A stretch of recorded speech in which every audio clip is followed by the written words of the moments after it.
இன்றைய தேதியில் என்னெல்லாம் லேட்டஸ்ட் விஷயங்கள் இருக்கோ அதையெல்லாம் கற்றுக்கணும், தெரிஞ்சுக்கணும், அப்டேட் பண்ணிக்கிட்டே இருக்கணுன்ற அந்த ஆர்வம் இருக்கும். ரெண்டாவது, இயல்புலேயே புதன் அப்படிங்கிறப்ப நட்பை குறிக்கும். புதன்கிழமை பிறந்தவர்கள், புதன் நட்சத்திரத்தில் பிறந்தவர்கள், புதன் ராசிகளில் பிறந்தவர்கள், புதன் லக்னத்தில் பிறந்தவர்கள் எல்லாருக்குமே எல்லோரோடும் மிக சகஜமாக நட்பு பாராட்டக்கூடிய அந்த அன்பு இருக்கும் சாமி. அவங்கக்கிட்ட ஒரு ஹாஸ்யம் இருக்கும். ஹாஸ்யம்னா நகைச்சுவை உணர்வு. அவங்க எதிரில் இருக்கவங்களை கேலி பண்ணுவாங்க, ஆனால் அவங்களும் சிரிப்பாங்க, இவங்களும் சிரிக்க வச்சுக்கிட்டு இருப்பாங்க. இது எவ்வளோ ஒரு மேன்மையான பண்பு பாருங்க. மற்றவங்களுக்கு வலிக்காமல் அவங்கள கிண்டல் பண்ணுறது.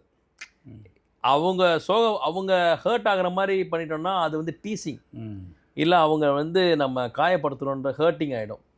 இது வந்து எப்படின்னா சேர்ந்து மகிழ்வதுன்ற கான்செப்டுக்குள்ளே தான் இந்த புதன் எப்போவுமே பயணிக்கும். மகிழ்வித்து மகிழ். அவன் மகிழ்வித்து மகிழ். அவங்ககிட்ட இருக்க நக்கல் யாருக்குமே இருக்காது. என்னுடைய எடிட்டர் அவர் வந்து அவருடைய டேகே பார்த்தீங்கன்னா மகிழ்வித்து மகிழ்னு வச்சுருப்பார் அவருடைய வாட்ஸ்அப்பில். கடைசியில் பார்த்தா அவர் வந்து மிதுன ராசி, புனர்பூச நட்சத்திரம். அப்போ மிதுனங்கிறது புதன் இல்லையா? அப்போ நீங்கள் சொன்னது எனக்கு ஞாபகம் வருது. ரெண்டாவது பார்த்தீங்கன்னா இவங்ககிட்ட நக்கல் குணம் ஜாஸ்தியாக இருக்கும். நக்கல்னா அப்படின்னா அவங்க எதிரில் இருக்கிறவங்க இது அவங்களுக்கு கிச்சு கிச்சு மூடுன்னு தெரியும், அந்த வார்த்தையை பேசுவாங்க.